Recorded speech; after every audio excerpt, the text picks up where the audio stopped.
যারা জিরো হয়ে গেছে তারা এবার বাহানা খুঁজছে। তৃণমূল কংগ্রেস অনলি মানুষের ভোট অধিকার রক্ষার লড়াই লড়ছে, মৃত ভোটার নয়, ফলস ভোটার নয়। বাংলার মানুষ তার ভোট দেওয়ার অধিকার আছে, সে ভোট দেবে।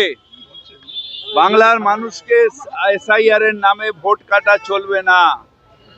সিপিএম বিজেপির সাথে হাত মেলাতে পারে, মেলিয়েছে, তার নিজের ভোট কমিয়ে বিজেপিকে ভোট দিচ্ছে তৃণমূলকে সরানোর জন্য। কিন্তু বাংলার মানুষ তৃণমূল কংগ্রেস এবং তার নেত্রী মমতা ব্যানার্জিকে ভরসা করে। তাই বাংলার মানুষের ভোট রক্ষার অধিকারের লড়াই অভিষেক বন্দ্যোপাধ্যায়ের নেতৃত্বে আমরা লড়ছি, আমরা লড়ব এবং বাংলার একটাও জেনুইন ভোটারের নাম বাদ দিতে দেব না। জেনুইন ভোটার শুভেন্দু অধিকারী অভিযোগ করছে যে বিএলও শুভেন্দু অধিকারী অভিযোগ করছে গত 3 দিনে প্রায় 1,25,00,000 ভুয়ো ভোট। কি বলবে?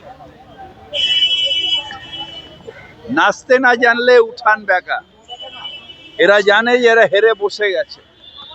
বাংলার মানুষ এদের প্রত্যাখ্যান করেছে, 2021-এও করেছে, 2026-এও করবে। তাই এখন থেকে বাহানা খুঁজছে, না হলে ওই দিল্লির বসেরা ধরে একদম টিকিট এনে ধরবে কি করলে। তাই এখন থেকে এইসব বাহানা করছে। বিএলওদের চাপ দিচ্ছেন ভিডিও এবং এরকম অভিযোগের তো কোনো শেষ নেই। আমি যদি এখন অভিযোগ করি যে আপনারা একতরফা নিউজ করছেন, অভিযোগের তো কোনো শেষ নেই। আমরা ভোট রক্ষার জন্য ঘুরছি এবং ধন্যবাদ জানাই আমাদের প্রত্যেকটা কর্মীকে। তারা দিন রাত এক করে যাতে জেনুইন ভোটার তাদের যাতে নাম বাদ না হয়, ফর্মটা যেন ঠিক মতন পায়, ফর্মটা ফিল আপ ঠিক মতন হয়, সেটার কাজ তারা করছেন। এবং আমরা বাংলার মানুষকে তার অধিকার, গণতান্ত্রিক অধিকার, সংবিধান যে অধিকার দিয়েছে সেই অধিকার ইলেকশন কমিশনকে হরণ করতে দেব না। রাজ্যে 50 লাখেরও বেশি নাম বাদ যাওয়ার আশঙ্কা, এখনো 45 লক্ষ ফর্ম জমা। দেখুন, আমরা ওই তথ্য নিয়ে আমার কিছু করার নেই।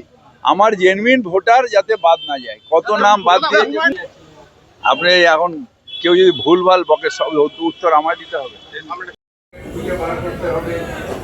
সেগুলো যাতে ইমিডিয়েটলি করে ওই যখন ওরা হিয়ারিং এ ডাকবে তখন যদি আপনি ডকুমেন্ট জোগাড় করতে যান, ওই হিয়ারিং ডেটটা শেষ হয়ে যাবে। যেদিন আপনাকে ডাকবে সেদিন নেই, আমার ওই যত ভিড়ের মধ্যে ঘুরে চলে যাবে লোক, ওই ধৈর্য থাকবে।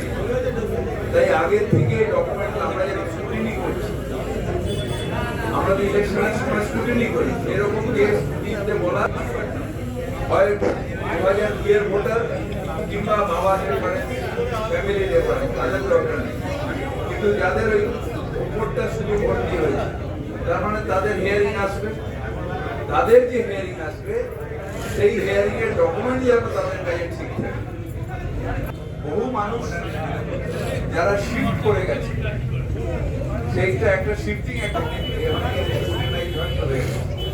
কিন্তু যারা শিফট করেছে তারা যেখানে গেছে সম্ভব হলে সেইখানে, বা যারা নতুন, তাহলে কি হবে, আমাদের বিজেপি চাইবে বাংলার ভোট কাটুক। বিরোধী দল নেতা বলছে 1 কোটি কেটে দেবো, 1.5 কোটি করে দেবো, কারণ ইলেকশন কমিশনকে বাবার সম্পত্তি। তার কারণ আমাকে ভোট দেওয়া না দেওয়া, মানুষের অধিকার ভোট দেওয়া, আমার ভারতের সংবিধান রক্ষা করতে হবে।